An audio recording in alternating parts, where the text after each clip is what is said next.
Halo, perkenalkan nama saya Avelina Octaviani Gerong, kelas A2, NIM 19104168875, mata kuliah e-marketing, dosen Pak Adi Mursalin, SEMM.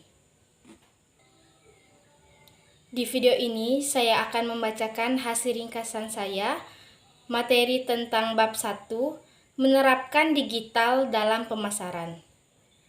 Bud Cadel mendefinisikan digital sebagai lapisan semua media yang dapat digunakan oleh pengguna untuk memilih sendiri pengalaman mereka sendiri dan mampu mendorong kemampuan pada pasar untuk menjembatani media, memperoleh umpan balik, menyampaikan pesan-pesan mereka kepada konsumen, dan membina hubungan dengan konsumen. Cadel 2003, dengan kata lain, digital merupakan cara baru dalam menyampaikan konten atau isi kepada pemakai dan juga dapat digunakan untuk membina hubungan dengan pelanggan bagi pemasaran. Memahami pemasaran, Dr. Philip Kotler mendefinisikan pemasaran sebagai berikut. Pemasaran adalah fungsi organisasi yang terus-menerus berhubungan dengan konsumen organisasi, membaca kebutuhan mereka, mengembangkan produk yang memenuhi kebutuhan mereka, dan membangun program komunikasi. Understanding digital marketing pada akhirnya, tujuan dari semua jenis pemasaran adalah untuk menjaga pelanggan dan merangsang penjualan di masa depan. Alat komunikasi digital memungkinkan untuk terhubung dan membangun hubungan jangka panjang dengan pelanggan. Crowdsourcing adalah contoh kuat cara kerja alat digital yang memungkinkan orang mempunyai cara berpikir tertentu. Model pemecahan masalah yang mengandalkan komunitas aktif untuk menemukan solusi terhadap masalah tersebut.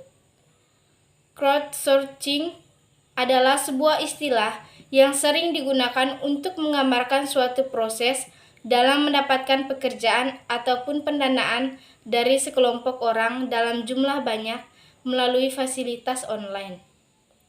Perbedaannya, crowdsourcing dengan peer-to-peer lending, yaitu crowdsourcing lebih bersifat sukarela, peer-to-peer lending atau yang sekarang dikenal dengan istilah vintage lending mengusung konsep yang sama tetapi skemanya berbeda karena peer-to-peer lending bersifat pinjaman. Crowdfunding atau urun dana adalah proses mengumpulkan sejumlah dana untuk sebuah proyek atau usaha oleh sejumlah besar orang yang biasanya dilakukan secara online. Agar dana yang didapatkan lebih optimal, dilakukan dalam 3 hal. Yang pertama, membuat proposal usaha dengan menarik. Yang kedua, mendaftar ke situs crowdfunding proposal yang sudah selesai. Yang ketiga, mengunggah dan memantau perkembangan proposal usaha. Microtasking adalah aplikasi yang dapat digunakan untuk menghasilkan keuntungan dimulai dari melakukan promosi atau posting ke media sosial hingga bermain finansial atau saham. Berikut ini adalah cara-caranya. Yang pertama, unduh aplikasi microtasking. Yang kedua, menulis blog atau artikel SEO friendly. Yang ketiga, mengisi survei online. Yang keempat, menjadi reseller domain atau website. Yang kelima, menjadi freelance di berbagai bidang. Pemirsa digital, baik landscape media dan kebiasaan orang di media telah berubah. Ada banyak komunitas yang sangat spesifik dan fragmentasi yang dimainkan oleh beberapa saluran media digital. Kunci keberhasilan terletak pada 2 hal, yaitu yang pertama, ide-ide harus luar biasa dan Anda harus menemukan grup khusus yang terobsesi dengan produk Anda, dan Anda juga harus bersedia mencurahkan sedikit perhatian pada apa yang mereka inginkan.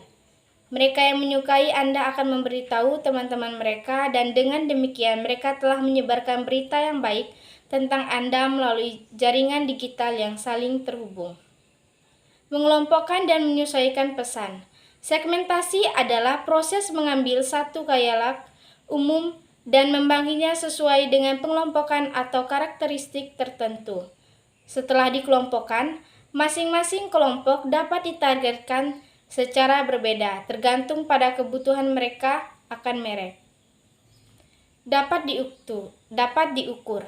Faktor kedua yang membedakan digital adalah kemampuannya ukurnya, karena dengan menggunakan hampir setiap tindakan di web dapat dilacak, ditangkap, diukur, dan dianalisis. Metrik penting atau KPI adalah informasi statistik yang hanya memiliki signifikansi nyata jika dibandingkan dengan data spesifik atau industri sebelumnya. Nilai halaman. Nilai halaman menunjukkan seberapa berharganya sebuah halaman sehubungan dengan tindakan yang dilakukan oleh pengunjung yang mengikutinya. Klasifikasi pengunjung. Bagi operator, toko online analisis web memberikan rincian pengunjung berdasarkan minat beli. Tujuan analisis web, banyak statistik kunci dihitung dan diamati sebagai bagian dari analisis web secara umum. Terima kasih.